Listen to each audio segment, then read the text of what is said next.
अस्सलाम वालेकुम। मेरा नाम ज़ीशान मोगल है और मैं मेडिकल एक्सपर्ट और मेडिकल स्पेशलिस्ट हूँ। आज जिस टॉपिक का डिस्कस करने लगा हूँ वो ग्लासोकोमा स्केल है, जो हॉस्पिटल में डॉक्टर्स और नर्सेस का बहुत रोल है इसके अंदर।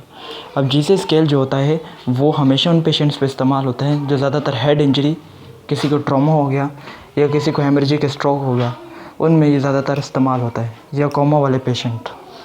सही है। और ग्लासोकोमा स्केल जो है वो कोमा क्यों लिखा हुआ है, यानी कोमा पेशेंट्स के लिए ज़्यादातर इस्तेमाल होता है, हेड इंजरी वाले पेशेंट्स पे।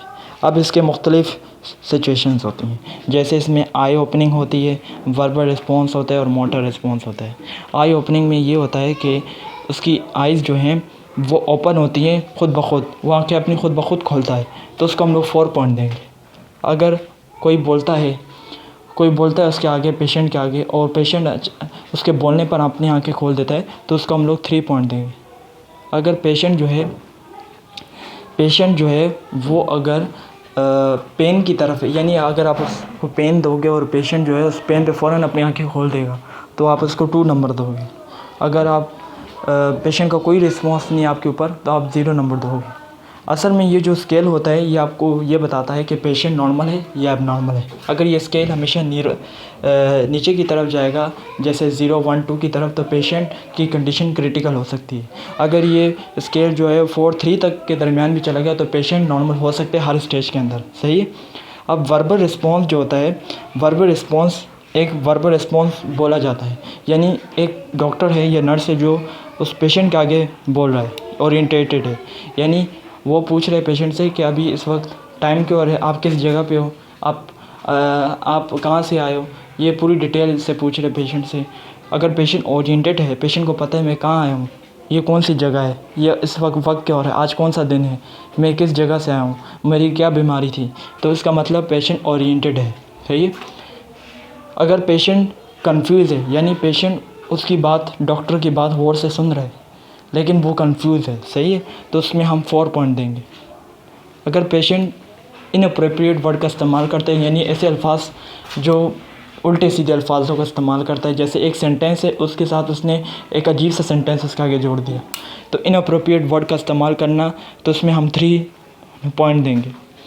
उस 2 पॉइंट उस वक्त देंगे कि पेशेंट जो है वो अजीब सी आवाज़ें निकालता है, यानी जिसमें मॉर्निंग कहते हैं इंग्लिश में, तो या ग्रोनिंग कहते हैं, उसमें अजीब सी वो आवाज़ें निकालता है, तो इसको हम लोग 2 पॉइंट देंगे।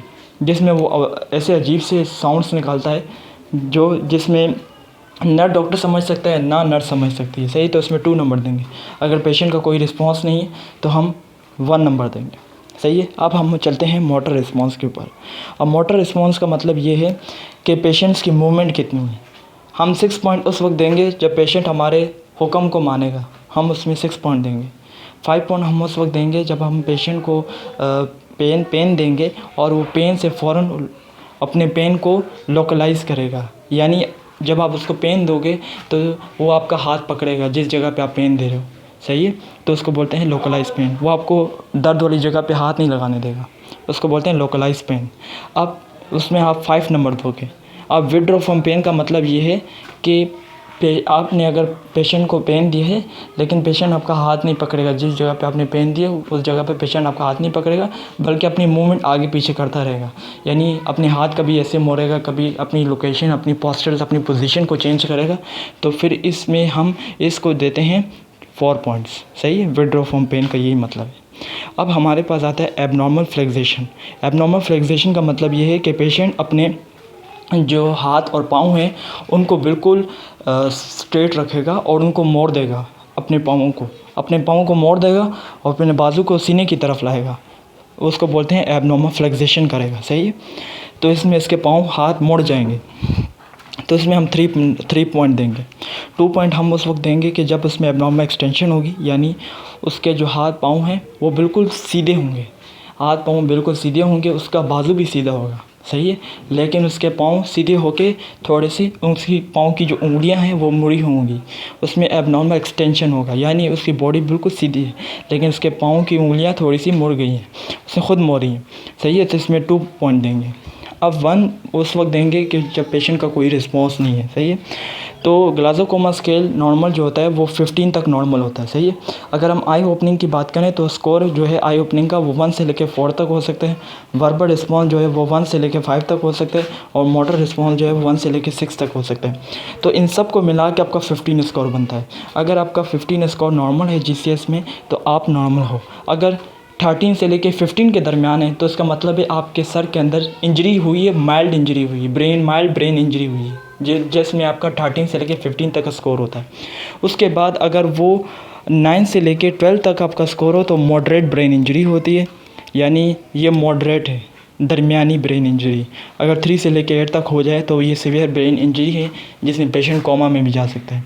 तो ये एप्गार स्कोर था, ये GCS स्केल था जिसके बारे में मैंने आपको बताया कि इसके कितने कंडीशंस होते हैं, इसके कितने मतलब पार्ट्स हैं, कंपोनेंट्स हैं, जो इन चीज़ों पे ये रैंक करते हैं, इन पॉइंट्स पे ये रैंक करते हैं। तो ये पॉइंट्स बिल्कुल नॉर्मल होने चाहिए, ना इतने ज़्यादा ऊपर ना इतने ज़्यादा नीचे, मतलब नॉर्मल स्टेज में होने चाहिए। तब जाके बंदा जो होता है वो GCS स्केल उसका सही होता है, सही। तो उम्मीद है कि मेरी वीडियो आपको पसंद आएगी और इस वीडियो को लाइक शेयर और सब्सक्राइब कर दें और मुझे दें इजाज़त। इंशाल्लाह मैं अपनी नेक्स्ट वीडियो में आऊँगा और अपनी नेक्स्ट वीडियो इंटरेस्टेड लेकर आऊँगा इंशाल्लाह। खुदा हाफिज़।